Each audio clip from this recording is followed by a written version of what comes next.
وہ بتایا یہ جا رہا ہے کہ محسن نقوی صاحب ہیں، لیکن میرا یہ دل نہیں مانتا کہ اچھا محسن نقوی صاحب کا نام آ رہا ہے، لیکن اس سے بڑا امپورٹنٹ نام ہے وہ علامہ راجہ ناصر عباس صاحب کا آ رہا ہے.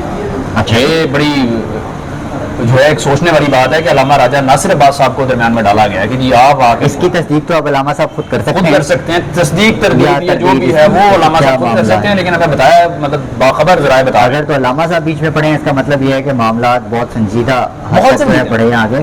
اب دیکھیں نا اور ایک اور چیز، اگر علامہ صاحب بیچ میں پڑے ہیں نا تو وہ کوئی گارنٹی لے کر اٹھے ہوں گے، ایسے نہیں ہو سکتا کہ وہ سوال ہی پیدا نہیں ہوتا، سوال ہی پیدا نہیں ہوتا. ایسے ہی ہے. دیکھیں علامہ راجہ ناصر عباس کو کوئی کہے کہ جی آپ خان صاحب کو جا کے منائیں کہ احتجاج نہ کریں، تو علامہ صاحب ایسے تو اٹھ کے نہیں چلے. ایک پاسبلٹی اور بھی جس پہ بات ہو رہی ہے وہ یہ کہ شاید اب خان صاحب ٹریپ ہو گئے ہیں اور 18 کو انہوں نے اجلاس بلا کے وہ کر لینی ہے، آئینی ترمیم کر لینی ہے اور اس کے بعد پی ٹی آئی اور عمران خان کا جو فیوچر ہے وہ ختم ہو جائے گا. تو اس پاسبلٹی پہ تو چلو بات کرتے ہیں، ہاں وہ ایک الگ ہے، اس کے اوپر ہونی چاہیے، الگ ڈیبیٹ ہے. لیکن ہے. اصل جو پوائنٹ ہے وہ اس وقت پاکستان تحریک انصاف اور عمران خان کا جو فیوچر ہے عاصم، وہ ہے.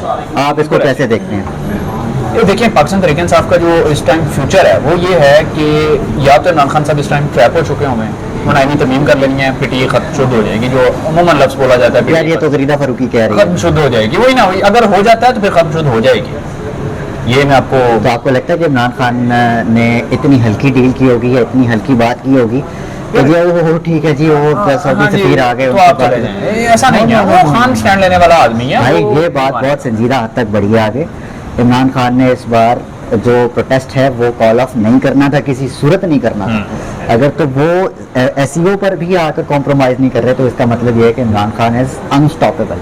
اور اگر کوئی بات ہوئی ہے تو اس بات سے ہٹ کرنی ہوئی ہوگی کہ گورنمنٹ جو ہے وہ آئینی ترمیم کا اسٹیپ نہیں لے گی، ٹھیک ہے پہلی بات. اور دوسرا یار لاجیکلی خود بتاؤ کہ یہ جو منڈیاں لگ رہی ہیں کیوں لگ رہی ہیں، کروڑوں روپے آفر ہو رہے ہیں کیوں ہو رہے ہیں پاکستان تحریک انصاف کے لوگوں کے؟ ان کے کاروبار بند ہو رہے ہیں، جو بات نہیں مان رہے ان کے اوپر سختیاں کی جا رہی ہیں. کیوں؟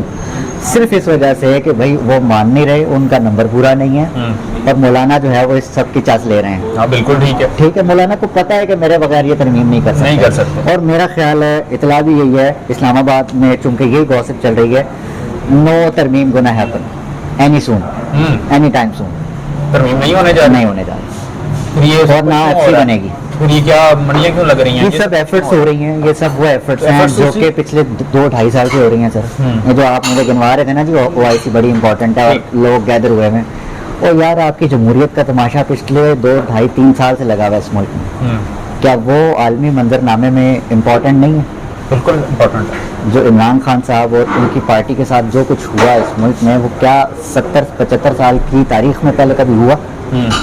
انٹرنیشنل جو آؤٹ لیٹس ہیں وہ پرنٹ کر رہے ہیں بھائی. 70-75 سال کی تاریخ میں ایک دوسری بات بھی ہوئی ہے کہ پاکستان کی کسی جیل میں بیٹھا ہوا کوئی سابق وزیر اعظم، سابق صدر اتنا طاقتور نہیں ہے جتنا عمران خان. جیل میں بیٹھا ہو، جیل میں بیٹھا ہوا اتنا طاقتور، فیصلے کر رہا ہے اس کے ہاتھ میں. اس ٹائم بھی پورے پاکستان کی سیاست کا اگر منظرنامہ دیکھا جائے تو اس میں صرف ایک نقطہ آتا ہے اور وہ عمران خان ہے، اڈیالہ جیل ہے. اس سے ہٹ کے کوئی بات فیصلہ وہی ہوگا.